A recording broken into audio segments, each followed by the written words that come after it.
마을 선교라는 제목으로 하나님의 말씀을 전할 때 크신 은혜가 있기를 축원합니다. 아멘. 예수께서는요, 마을을 중심으로 공생의 사역을 하셨습니다. 마가복음 1장 38절, 우리가 다른 가까운 마을들로 가자. 거기서도 전도하리니 내가 이를 위하여 왔노라. 복음을 가르치시고 또 치유와 축기의 모든 선교 사역이 다 하나님 나라 사역이었습니다. 누가복음 8장 1절, 그 후에 예수께서 각 성과 마을에 두루 다니시며 하나님의 나라를 선포하시며 그 복음을 전하실새 12제자가 함께 하였고, 예수께서 세상을 어떻게 보셨을까요? 악하고 나쁘게 보셨을까요? 안타까운 마음에 국률하게 보셨을까요? 예수께서 세상을 대하신 태도가 바로 우리의 태도를 결정합니다. 마태복음 9장 36절, 무리를 보시고 불쌍히 여기시니 이는 그들이 목자 없는 양과 같이 고생하며 기진함이라. 우리 읽어봤잖아요. 우리는 세상 이웃과 관계를 어떻게 설정합니까? 우리가 그리스도인이고 상대가 안 믿는 자라는 것을 알 때 우리는 세상 사람들과 어떤 관계를 만들어야 할까요? 이 태도는요, 아주 중요합니다. 우리의 가치관, 세계관을 형성합니다. 우리가 배운 교회란 구원의 방주이자 거룩한 곳이고 세상은 악한 곳, 속된 곳으로 서로 분리해야 할 개념으로서 교회와 세상은 함께 공존할 수 없었습니다. 그렇게 가르쳐 왔단 말이죠. 그러나 하나님께서는요, 세상을 대립 갈등하는 관계로서만 대하신 게 아니란 말입니다. 물론 성경에 세상은 악을 대변하는 존재로서 말씀하기도 하셨어요. 그러나 하나님은요, 세상을 사랑하셨습니다. 요한복음 3장 16절, 하나님이 세상을 이처럼 사랑하사 독생자를 주셨으니, 하나님께서 이처럼 사랑하셨기에 그 아들을 보내신 것입니다. 그렇게 세상은 교회와 대립 갈등하는 관계로서만 대해서는 안 됩니다. 세상은 인간의 타락으로 악해졌고 악을 대변해 왔지만 하나님께서 지으신 피조 세계이기에 우리는 항상 선으로 대해야 하는 것입니다. 교회의 본질은 선교에 있어요. 이게 바로 선으로 대해야 한다. 선교에 있다. 이거 같은 의미를 보셔야 합니다. 선자라고 해가지고 지금 같은 그 선은 아니지만 한자로서는 여기서 앞에서는 착할선이고 뒤에는 베풀선 이렇게 들어가는 거긴 하지만 그 선교는 교회의 선교가 아닌 하나님의 선교란 말이에요. 하나님의 선교. 삼위일체 하나님 자신이 하시는 구원의 활동에 동참하는 일입니다. 그것이 하나님의 선교다라고 하는 것입니다. 하나님의 선교 정의가 이렇게 규정이 돼요. 대부분의 기성 전통 교회들이 선교를 교회의 도구로 썼단 말입니다. 선교를 교회의 도구로 사용하였어요. 교회의 편의대로 사용하였단 말이죠. 그래야 교회는요, 교만해졌어요. 횡포를 일삼았단 말입니다. 그러나 교회는요, 주체가 아닙니다. 선교는 결코 특정인만이 소유하는 전문인만이 선교가 아니란 말이에요. 아버지께서 아들을 세상에 보내셨듯이 우리를 세상으로 보내셨습니다. 요한복음 20장 21절, 아버지께서 나를 보내신 것 같이 나도 너희를 보내노라. 우리 모두가 예수 그리스도의 임무를 띈 제자요, 사자들이요, 전령들입니다. 우리는 모두 하나님이 보내신 지역 마을의 선교사란 말이에요. 예수께서는 마을에 들어가셔서 하나님 나라 복음을, 말씀을 가르침으로 또 병자를 치유로 온몸으로 전하셨습니다. 마태복음 9장 35절, 예수께서 모든 도시와 마을에 두루 다니사 그들의 해당에서 가르치시며 천국 복음을 전파하시며 모든 병과 모든 약한 것을 고치시니라. 그런데 우리가 주의할 것은요, 교회는 선, 세상은 악. 교회는 거룩한 곳, 세상은 악한 곳. 그래서 성속으로 경계짓거나 구분한다는 말이죠. 세상 이웃을 복음을 들어야 할 대상으로만 여기지 말아야 하는 것입니다. 이게 중요합니다. 우리가 선이 아님에도 세상을 지나치게 악하게 봤단 말이에요. 그런 태도는 사람을 대상화하게 됩니다. 좋은 접근이 아니란 말이에요. 나는 선이고 너는 악이야. 그래가지고 사람을, 그 악한 사람을 선하게 만들어야 돼. 그래가지고 그런 접근으로 대하지 말라는 말입니다. 복음을 들어야 할 목표와 목적으로만 상대하지 말아야 한다는 뜻입니다. 그것이 대상화라는 의미죠. 상대를 대상화한다는 거. 특정인 목적과 목표를 위해서만 상대를 상대하지 말아야 한다는 뜻이에요. 그러니까 무슨 말이다? 인격적으로 대하라, 그런 말이에요. 상대를. 교회는 지역사회 안에 있는 것이지 따로 구별되어 있는 것은 아닙니다. 우리는 그들의 아픔과 고통과 필요를 경청해야 되는 것이에요. 그것도 공감해야 하는 것입니다. 좀 더 다른 개념이죠. 그러니까 인격적인 관계를 하라는 것이죠. 한 이웃으로 함께 공동체를 형성해야 하는 것입니다. 그들이 악한 존재를 할지라도 경청하며 공감하며 그들의 필요에 공감하고 따라가야 한다. 그들의 아픔과 고통을 받아줘야 한다. 그런 말입니다. 교회는 안 믿는 자, 그런 사람들, 암흑의 무사람들을 다 이웃으로 대해야 합니다. 교회는 지역의 일원입니다.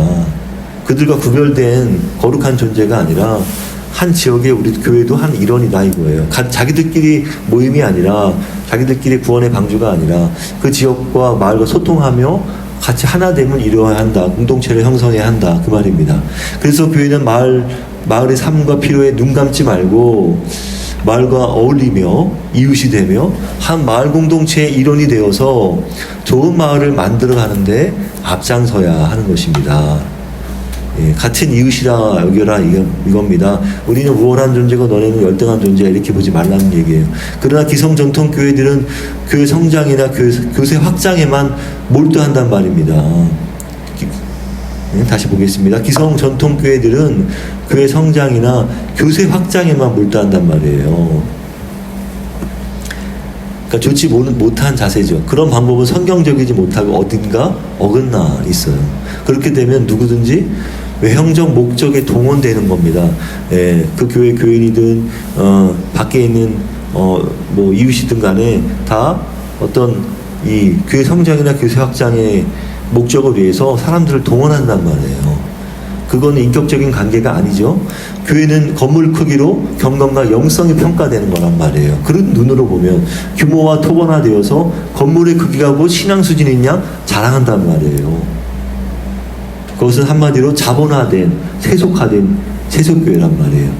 그건 외적 성장의 목적이 전부기 때문에 그런 접근으로 한다. 그러나 교회의 목적은 팽창이 아니란 말이에요. 팽창이 아닙니다. 사람들을 불러 모아 교회 건물을 넓히는 데 목적이 아니라 우리에게 주어진 삶에서 하나님 나라됨을 증언하고 살아내야 한다. 말로, 언행으로, 행실로 살아내어야 한다. 그것이 교회의 본질이고 목적입니다. 그러니까 씨를 뿌리는 것 자체에 있는 것이지 열매를 거두는 일은 덤이에요, 덤. 그것까지 목적으로 생각하면 안 됩니다. 그렇게 되면 열매를 거두는 일에 교회가 집착하게 되면 목적이나 본질이 변질될 수 있습니다. 이렇게 어떤 사람을 동원하는 데 사람들을 이용한단 말이에요. 그래서는 안 된단 말입니다. 선교는요, 여태껏 교회의 도구로 사용되어 왔습니다. 그러나 아닙니다. 선교가 지역 최전방에 교회를 세운 것이에요. 선교가 교회를 세운 것이에요. 다 교회는 다 어떤 그 지역의 최전방에 있는 것입니다. 지구가 동그라잖아요. 어디 하나 최전방이 아닌 데가 어디 있어요? 그렇죠? 동그라니까 교회가 다, 그러니까 지구가 동그라니까 어느 위치든 간에 다 최전방이란 말이에요. 끝이 없어. 그 자리가 다 끝인 거야. 예. 둥그런 원 안에 있으면은. 그렇지 않습니까? 그런 관점으로 봐야 합니다. 하나님께서 지구를 평평하게 만들지 않은 이유가 그런 이유입니다. 하나님의 선교의 도구로서 교회가 쓰여지고 있는 것입니다. 그래서 선교가 주체다. 교회는 도구다. 그렇지, 그게 역전되면 인간의 교만이 드러나게 됩니다. 하나님의 교회 밖에서는 하나님이 아닌가요? 하나님은 교회 밖에서도 일하고 계신단 말이에요. 하나님의 통치는 교회 밖에서도 일어나고 있습니다. 교회는 욕망을 부추기고 돈 권력 맛에 길들여진 이익 집단이 아닙니다. 그렇게 되면 기독교 제국이 되는 거예요. 우리는 기독교 제국을 벗어나야 합니다. 기독교와 제국은 이렇게 어울릴 수 있는 말이 아니란 말이에요. 그런데 지금 어울리게 행동하고 있는 게 현실이란 말이에요. 얼마나 안타깝습니까? 교회는 무분별하게 거룩과 세속을 칼처럼 구분하는 이분법적인 신앙을 강조하였습니다. 그러니까 상대를 어떻게 봐? 악하게 본단 말이에요. 혐오했단 말이에요. 그러면 안 돼.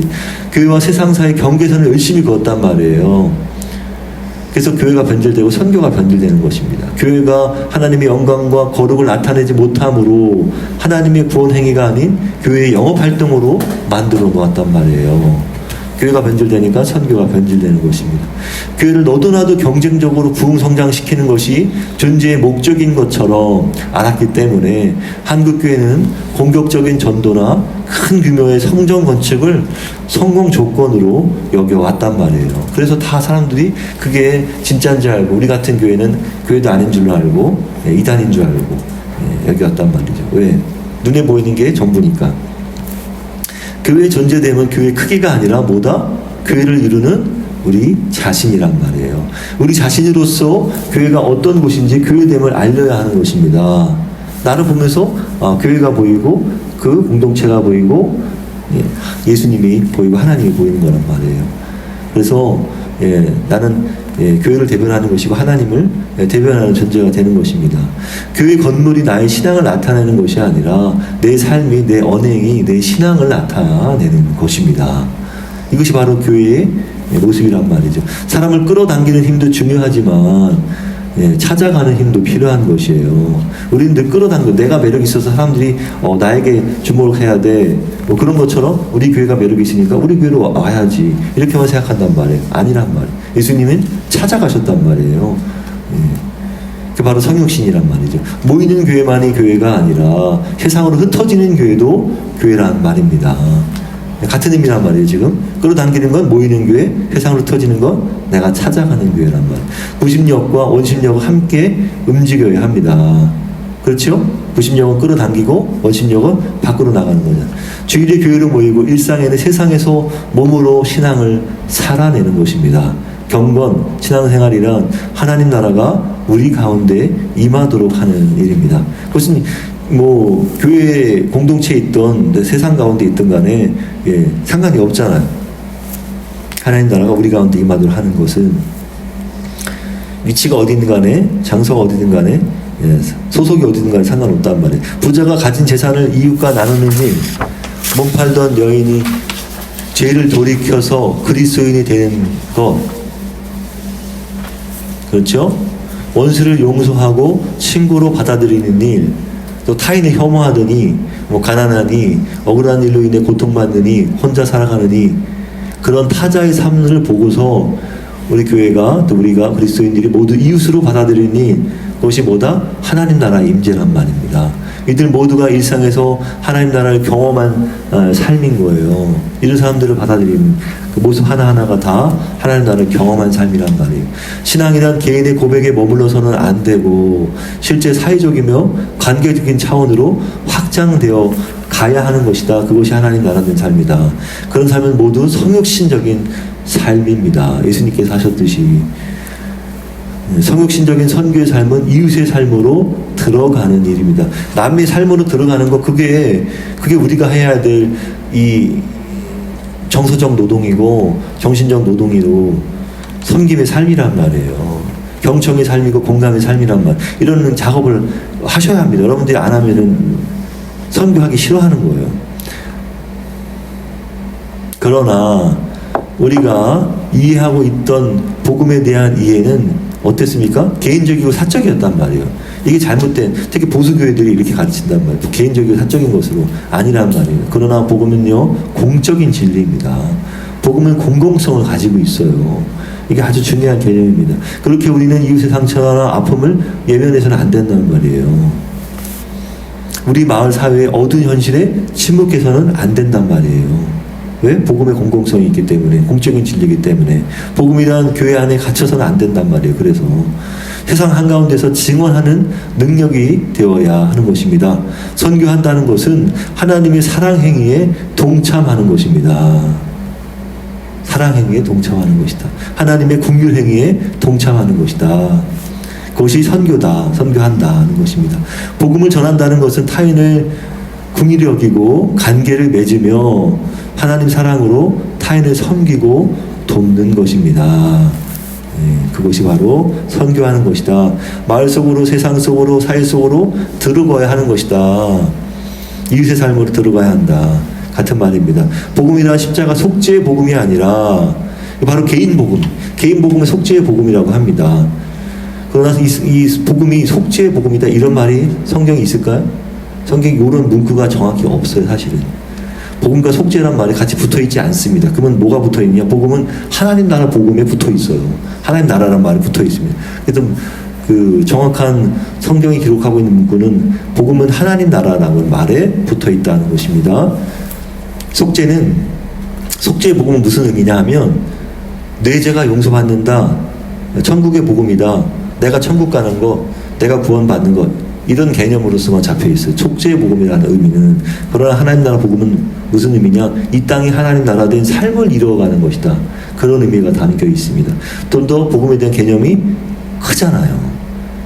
속죄의 복음은 사적이고 개인적이고 내가 하늘나라 가는 것이 이게 전부라면 하늘나라 복음은 이 땅에서 내가 삶을 살아내는 그 삶의 행실에 다 담겨 있는 것입니다.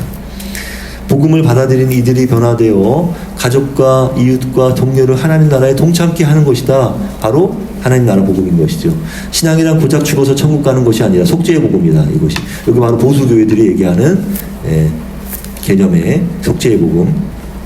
신앙이란 고작 죽어서 천국 가는 것, 이렇게 이해한단 말이에요. 그러나 아니다. 이 땅에서 하나님 나라를 살아내는 것이다. 그것이 바로 하나님 나라 복음이다. 그래서 하늘나라 복음과, 그러니까 천국 복음, 하늘나라 복음과 하나님 나라 복음과는 구별해야 합니다. 하나님 나라는 천국 죽어서 가는 나라가 아닙니다. 이렇게 오해하고 있어요. 보수교회들이. 아니란 말. 우리가 예수님을 영접할 때부터 이미 하나님 나라에 들어간 것이에요. 그래서 우리가 사는 세상에서, 내가 속한 가정에서, 또 마을에서, 일터에서 하나님 나라를 살아내어야 한다. 그것이 바로 하나님 나라 복음이다. 나라가 임하시오며 뜻이 하늘에서 이루어진 것 같이 땅에서도 이루어지이다. 바로 마태복음 6장 10절 말씀하잖아요. 교회는 그저 출석 잘하는 교회를 만드는 데 목적이 있는 게 아니란 말이에요. 그게 바로 보수교회들의 어떤 이미지라고 할까? 그런 교회가 아니다. 하나님 나라를 몸으로 삶으로 증언하는 사람들을 만드는 데 있는 게 바로 교회의 목적이고 선교의 목적이다 하는 것입니다. 이게 바로 하나님 나라 복음이다. 교회가 하나님 나라는 아닙니다.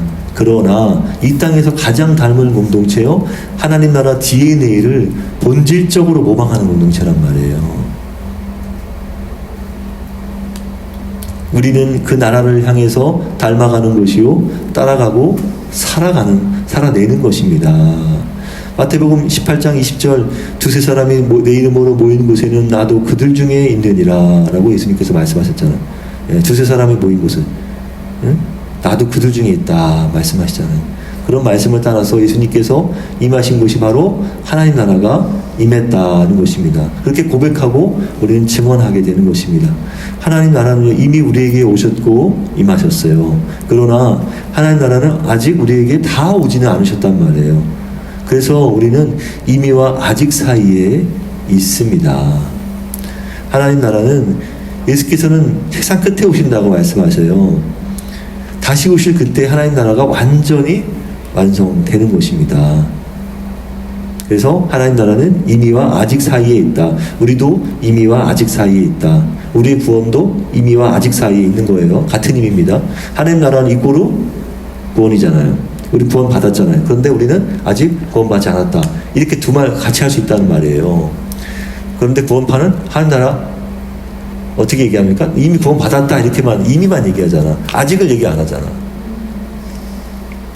왜? 예수님께서 재림하시는데 그때가 완전히 하나님 나라 완전히 가는 거예요. 결론입니다. 예수님처럼 그래서 우리는 의인이자 죄인이고 죄인이자 의인인 거예요. 그 의인만 얘기하지 죄인은 얘기 안 하잖아. 절대 얘기 안 하잖아. 아직을 얘기 안 하는 거예요. 결론입니다. 예수님처럼 마을로 들어가 지역 주민을 품고 섬기고 함께 사는 이웃으로서 공동체를 이루어가 하나님 나라됨을 살아내는 우리 하나님께 되시길 간절히 축원합니다. 아멘.